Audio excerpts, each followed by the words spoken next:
Кел балалар ойнайық, наурыз тойын тойлайық, баянды боп мереке, қыр күніндей жайнайық демекші, бүгінгі 7-ші А сыныбында өткелі отырған наурыз мерекем атты мерекелік думанға қош келдіңіздер.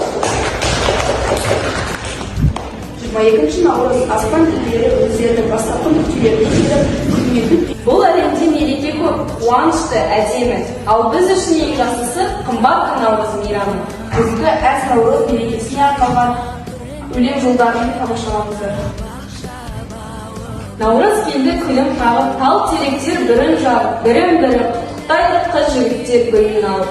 Наурыз келді бейілденіп, жаңа күнге бейімделіп, бірін-бірі құттықтайды барлық адам мейірленіп. Көптен күткен наурыз тойы арайлы, нұрға бөлеп міне жатыр маңайды. Мал біткеннің бал татиды уызы қуат болып қанымызға тарайды. Төрт түлік мал халқымыздың сүйері, көңілімнің күңгірлігін күйеді. Аман ба деп мал жаның бірін-бірін құшақтасып сүйеді. Ал ендігі кезекте жұмбақ жасыл ойыны.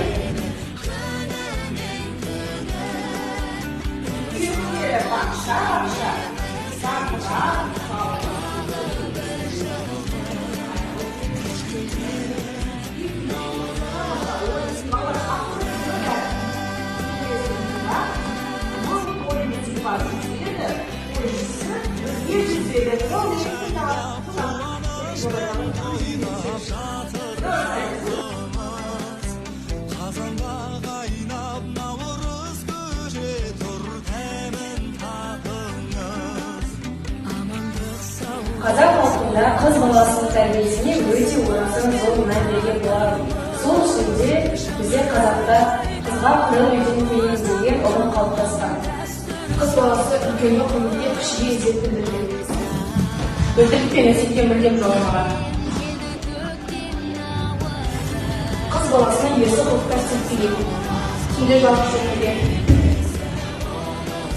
Қыз баласы ұрыс керіске түспеген.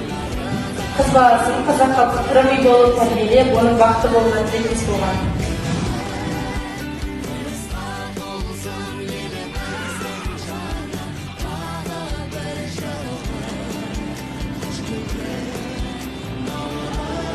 Қазақтың дәстүрі бойынша ертеңгі еркежан қатысатын ұлан аралық сайысына Ибрахим өз батасын беріп сәттілігін тілейді.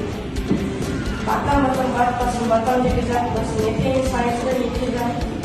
Күділер оғырмай